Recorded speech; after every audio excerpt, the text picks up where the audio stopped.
കൊള്ളട്ടെ. ലോകമെമ്പാടും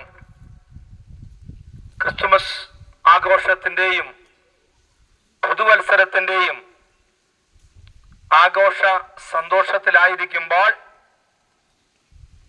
യേശുക്രിസ്തുവിൻ്റെ ജനനത്തെക്കുറിച്ചും യേശുക്രിസ്തു ജനിച്ചതിൻ്റെ പിൻപിലെയും മുൻപിലെയും ഉദ്ദേശത്തെക്കുറിച്ചുമുള്ള ഒരു ലഘു സന്ദേശം ഈ ദേശത്തിലുള്ള ഗ്രാമനിവാസികളോട് അറിയിക്കേണ്ടതിന് വേണ്ടിയാണ് ഈ വഴിയാത്രയിൽ ഞങ്ങളിപ്പോൾ നിങ്ങളുടെ അടുക്കൽ വന്നിരിക്കുന്നത്. യേശുക്രിസ്തുവിന്റെ ജനനം ലോകം മുഴുവൻ ആഘോഷിച്ചു കൊണ്ടിരിക്കുമ്പോഴും ആ ജനനത്തിന്റെ പ്രാധാന്യത പലപ്പോഴും ആഘോഷിക്കുന്നവർ പോലും തിരിച്ചറിയുന്നില്ല എന്നുള്ളതാണ് അതിന്റെ വസ്തുത. യേശുക്രിസ്തു ഈ ഭൂമിയിലേക്ക് ജനിക്കുവാനുണ്ടായ കാരണം മനുഷ്യന്റെ പാപത്തിന്റെ കഠിനത നിമിത്തമാണ്. കാരണം പാപം എന്ന് പറയുന്നത് മനുഷ്യനെ നിത്യനാശത്തിലേക്കും തിന്മകളിലേക്കും അസന്മാനവിക പ്രവർത്തനങ്ങളിലേക്കുമൊക്കെയും കൊണ്ടുപോയിക്കൊണ്ടിരിക്കുമ്പോൾ മനുഷ്യനെ അതിൽ നിന്ന് രക്ഷിക്കുവാൻ ഒരു രക്ഷകൻ ആവശ്യമാണ്. പാപത്തിൽ കിടക്കുന്ന ഒരു മനുഷ്യൻ ഒരിക്കലും ഒരു പാപിയെ രക്ഷിക്കുവാനായിട്ട് സാധ്യമല്ല. അതിന് പാപമില്ലാത്ത ഒരുവൻ ഈ ഭൂമിയിലേക്ക് വരേണ്ടത് ആവശ്യമായിരിക്കുകയാൽ വിശുദ്ധ ബൈബിൾ ഇപ്രകാരം പറയുന്നു: കന്യക ഗർഭം ധരിച്ച ഒരു മകനെ പ്രസവിക്കും, അവൻ ഇമ്മാനുവേൽ എന്ന പേരിൽ അറിയപ്പെടും. അതിന്റെ അർത്ഥം ദൈവം നമ്മോടുകൂടെ. വേഷത്തിൽ മനുഷ്യനായി ഈ ഭൂമിയിലേക്ക് യേശുക്രിസ്തു ജനിപ്പാൻ ഇടയായി തീർന്നു. ജനനം എല്ലാവർക്കും സന്തോഷമുള്ള വസ്തുതയാണ്. അതൊരു കുടുംബത്തിൽ ഒരു കുഞ്ഞ് ജനിക്കുകയാണെങ്കിലും, സമൂഹത്തിൽ എവിടെയെങ്കിലും ഒരു കുഞ്ഞ് ജനിക്കുകയാണെങ്കിലും അതെല്ലാവർക്കും സന്തോഷമുള്ള വസ്തുതയാണ്.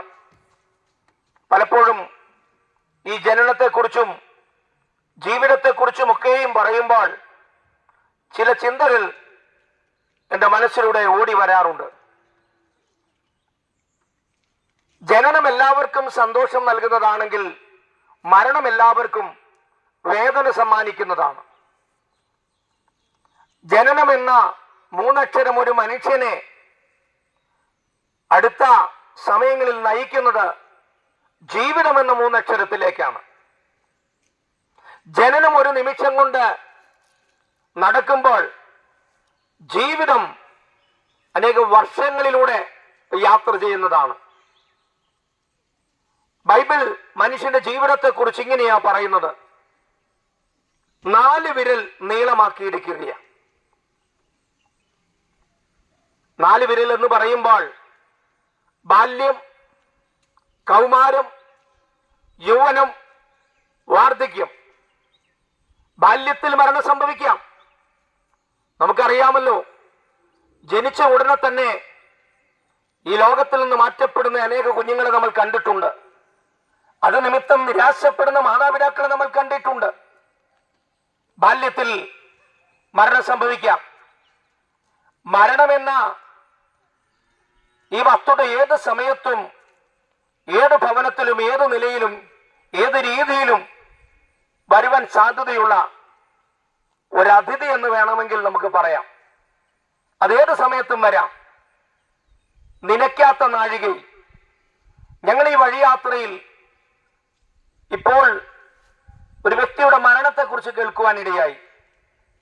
അറിയപ്പെടുന്ന വിധത്തിൽ പാടുന്ന നല്ലൊരു പാട്ടുകാരനായ മനുഷ്യൻ അല്പനിമിഷങ്ങൾക്ക് മുമ്പ് ആ വാർത്ത ഞങ്ങൾക്ക് കേൾക്കുവാനിടയായി. മരണം ഏത് സമയത്തും മനുഷ്യന്റെ പടിപ്പുരവാതിക്കൽ വന്ന് മാടി വിളിക്കുവാനുള്ള സാധ്യതയുണ്ട്.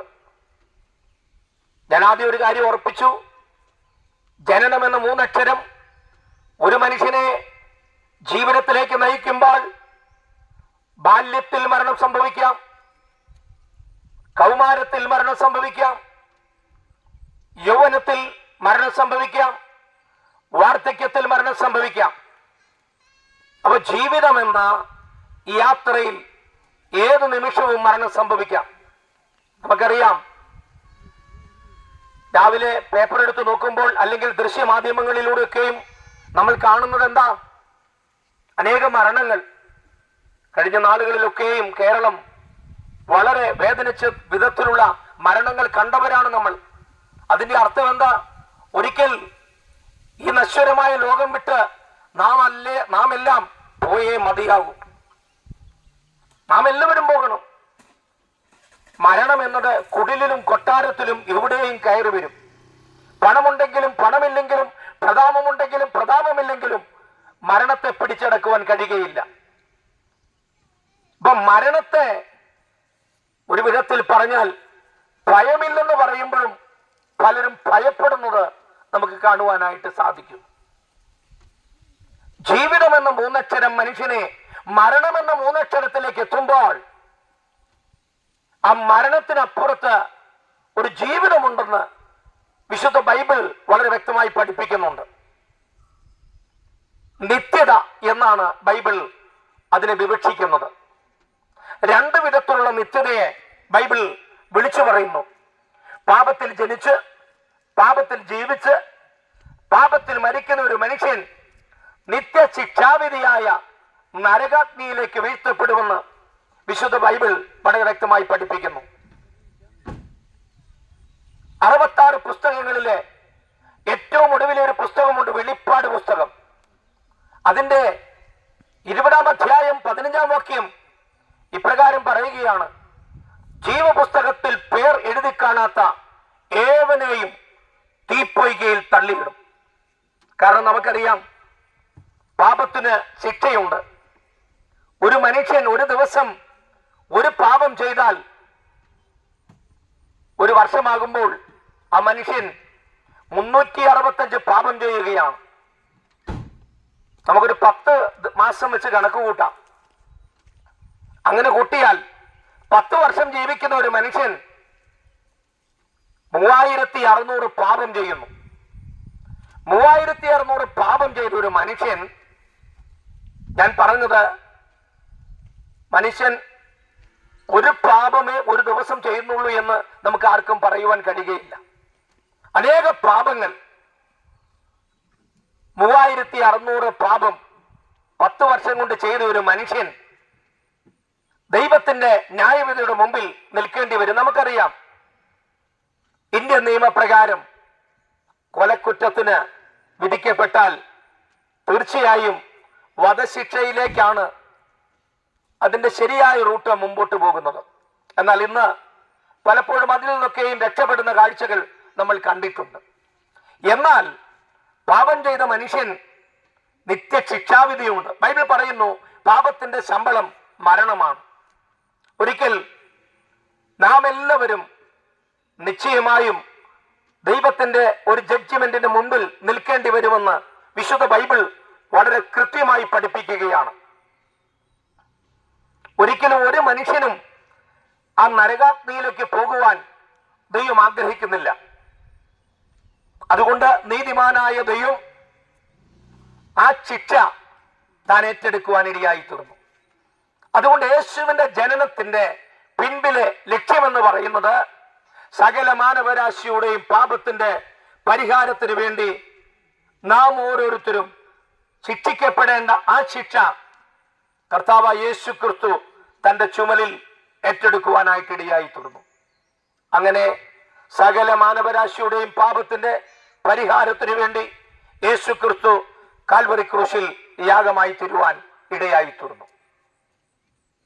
എന്നെ കേൾക്കുന്ന പ്രിയ സ്നേഹിത, മാതാവേ, പിതാവേ, കുഞ്ഞി, ഈ ശബ്ദം ശ്രവിക്കുമ്പോൾ എനിക്ക് ഈ പാപത്തിൽ നിന്ന് വിമോചനമുണ്ടോ, എനിക്ക് ഈ പാപത്തിൽ നിന്ന് രക്ഷയുണ്ടോ എന്ന് ചിന്തിക്കുന്നുവെങ്കിൽ തീർച്ചയായും ഈ സന്ദേശം പടിപ്പുരവാദിക്കൽ കേൾക്കുമ്പോൾ ഒരു കാര്യം ഓർക്കുക: പാപത്തിന്റെ ശമ്പളമായ ആ മരണത്തിലേക്ക് അല്ലെങ്കിൽ ആ നരകാഗ്നിയിലേക്ക് അകപ്പെട്ടു പോകാതിരിക്കേണ്ടതിന് ഒറ്റക്കാര്യം ചെയ്യുക, നമ്മുടെ ഹൃദയമാകുന്ന വാതിൽ തുറക്കുക.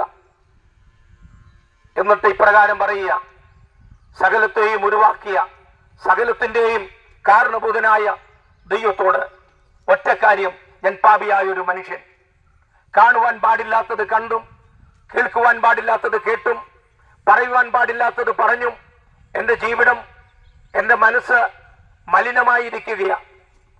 അവിടുന്ന് എൻ്റെ പാപങ്ങളെ ക്ഷമിക്കണമേ. തീർച്ചയായും സർവകൃപാലുവായ ദൈവം നമ്മുടെ പാപങ്ങളെ ക്ഷമിക്കുകയും അതിന് പരിഹാരം വരുത്തുകയും ചെയ്യും.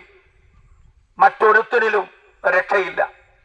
രക്ഷിക്കപ്പെടുവാൻ ആകാശത്തിന്റെ കീഴിൽ മനുഷ്യരുടെ ഇടയിൽ നൽകപ്പെട്ട ഏക നാമമാണ് യേശുക്രിസ്തുവിന്റെ നാമം.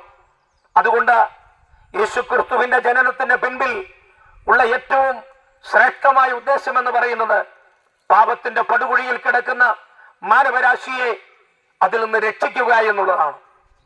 അതുകൊണ്ട് തീർച്ചയായും ഈ ജനനം ലോകം മുഴുവൻ ആർഭാടമായി ആഘോഷിച്ചു കൊണ്ടിരിക്കുമ്പോൾ അതിന്റെ പിൻപിലെ ഏറ്റവും വലിയ സന്തോഷം എന്ന് പറയുന്നത് നമ്മുടെ പാപത്തിന് ഒരു പരിഹാരമായി യേശുക്രിസ്തു ജനിപ്പാനിടയായി. അതുകൊണ്ട് ഇന്ന് പകലിൽ എന്നെ കേൾക്കുന്ന സഹോദര, ഒരു കാര്യം ചെയ്യുക: ആ യേശുവിനെ ഹൃദയത്തിൽ സ്വീകരിക്കുക. ഹൃദയത്തിൽ സ്വീകരിക്കുവാൻ കഴിയുന്നുവെങ്കിൽ നിശ്ചയമായും പാപത്തിൽ നിന്ന് വിമോചനമുണ്ട്. ഒരു കാലഘട്ടത്തിൽ എൻ്റെ ജീവിതത്തിലും ഞാൻ എൻ്റെ ജനനം മുതൽ മുൻപോട്ട് യാത്രയിൽ പലപ്പോഴും തെറ്റായ പല പ്രവണതകളിലേക്കും പോകുവാനിടയായി. എന്നാൽ കർത്താവ് യേശുക്രിസ്തു എന്നെയും രക്ഷിക്കുവാനിടയായി തീർന്നു. പാപത്തിൽ നിന്ന് മാത്രമല്ല, നമ്മുടെ രോഗത്തിൽ നിന്നും യേശുക്രിസ്തു രക്ഷിപ്പാൻ മതിയായവനാണ്. ഞാൻ എൻ്റെ അനുഭവത്തിന്റെ ഒരു ചുരുക്കം ഭാഗം ഈ ശബ്ദത്തിൽ കൂടെ സംസാരിപ്പാൻ ആഗ്രഹിക്കുകയാണ്. 2008 28 കോഴിക്കോട് മെഡിക്കൽ കോളേജ് ട്യൂമർ ബാധിച്ചെന്നെ മടക്കി വിടുമ്പോൾ ഡോക്ടർമാർക്കൊക്കെ പരിമിതിയുണ്ട്, മരുന്നുകൾക്ക് പരിമിതിയുണ്ട്.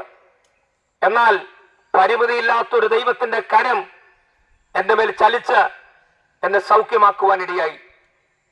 യേശുക്രിസ്തു പാപികളെ രക്ഷിപ്പാൻ വന്നു.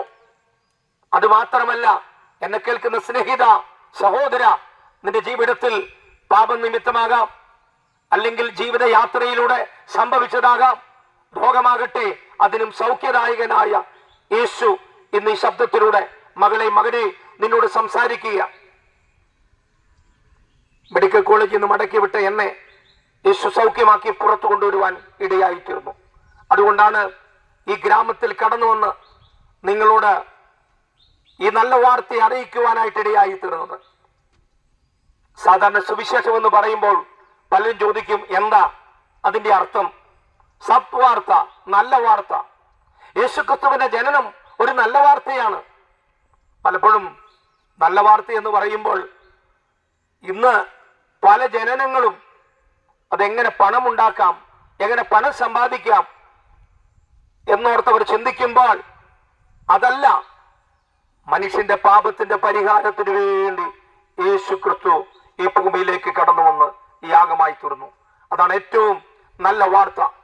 അതുകൊണ്ട് ഈ ശബ്ദം ശ്രവിക്കുമ്പോൾ ഹൃദയമാകുന്ന വാതിലൊന്ന് തുറന്നു കൊടുത്ത്, യേശുവേ എന്റെ ഹൃദയത്തിലേക്ക് കടന്നു വരണമേ. എനിക്ക് സമാധാനമില്ല, സന്തോഷമില്ല, സ്വസ്ഥതയില്ല. സമാധാനം നൽകുന്ന, സ്വസ്ഥത നൽകുന്ന ആ യേശുവിനെ ഞാൻ എൻ്റെ ഹൃദയത്തിലേക്ക് സ്വീകരിക്കുകയാണ്. അതുകൊണ്ട് തീർച്ചയായും ഈ ശബ്ദം ജീവിതത്തിൽ വലിയ മാധുര്യമായി തീരും, വലിയ അനുഗ്രഹമായി തീരും. ഏത് വിധത്തിലും നിങ്ങൾക്ക് മുമ്പോട്ട് പോകുവാൻ കഴിയുന്നില്ലെങ്കിൽ ഈ ശബ്ദത്തിന് മുൻപിൽ നിങ്ങളെ തന്നെ ഒന്ന് സമർപ്പിക്കുവാൻ കഴിയുന്നുവെങ്കിൽ നിശ്ചയമായും ദൈവം നിങ്ങളെ രക്ഷിപ്പാനായിട്ട് ഇടയായിത്തീരും. യേശു ക്രിസ്തുവിന്റെ ജനനത്തെ ലോകമെമ്പാടും ആഘോഷിച്ചു കൊണ്ടിരിക്കുന്ന ഈ വേളയിൽ സ്നേഹിത, നിന്നെയും യേശു മാടി വിളിക്കുകയാണ്. യേശു മാടി വിളിക്കുകയാണ്. മകളെ, മകനെ, നീ എൻ്റെ അടുക്കൽ വരുന്നുവെങ്കിൽ നിന്റെ സകല വിഷയങ്ങൾക്കും ഞാൻ പരിഹാരം തരുവാൻ മതിയായ ദൈവമെന്ന്. അതെ, ജീവിതമെന്ന, ജനനമെന്ന മൂന്നക്ഷരം, ജീവിതമെന്ന മൂന്നക്ഷരത്തിലൂടെ യാത്ര ചെയ്ത് മരണമെന്ന മൂന്നക്ഷരത്തിൽ എത്തിച്ച് ഒടുവിൽ നിത്യത എന്ന മൂന്നക്ഷരത്തിലേക്ക്, ഒന്നുകിൽ നിത്യ നരകാഗ്നി അല്ലെങ്കിൽ നിത്യ സമാധാനത്തിന്റെ അനുഭവം. നിത്യസമാധാനത്തിന്റെ അനുഭവത്തിലേക്ക് കടന്നു പോകുവാൻ മൂന്നാണികളിൽ തൂക്കപ്പെട്ട കർത്താവായ യേശു ക്രിസ്തു. ആ യേശു ക്രിസ്തുവിൽ വിശ്വസിക്കുന്നുവെങ്കിൽ നീയും നിന്റെ കുടുംബവും രക്ഷ പ്രാപിപ്പാൻ ഇടയായിത്തീരും. രക്ഷ പ്രാപിപ്പാൻ ഒറ്റ മാർഗമേയുള്ളൂ. കർത്താവായ യേശു ക്രിസ്തുവിനെ ഹൃദയത്തിൽ സ്വീകരിക്കുവാൻ കുഞ്ഞെ നിനക്ക് കഴിയുന്നുവെങ്കിൽ, മകളെ നിനക്ക് കഴിയുന്നുവെങ്കിൽ, തീർച്ചയായും അത് ഏറ്റവും വലിയ ഭാഗ്യമായിരിക്കും. യേശു ക്രിസ്തു ഒരു മതദൈവമല്ല.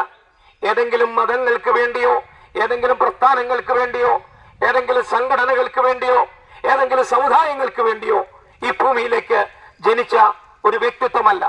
യേശു ക്രിസ്തു മാനവരാശിയുടെ രക്ഷയ്ക്ക് വേണ്ടി ഈ ഭൂമിയിലേക്ക് കടന്നു വന്ന സത്യദൈവമാണ്.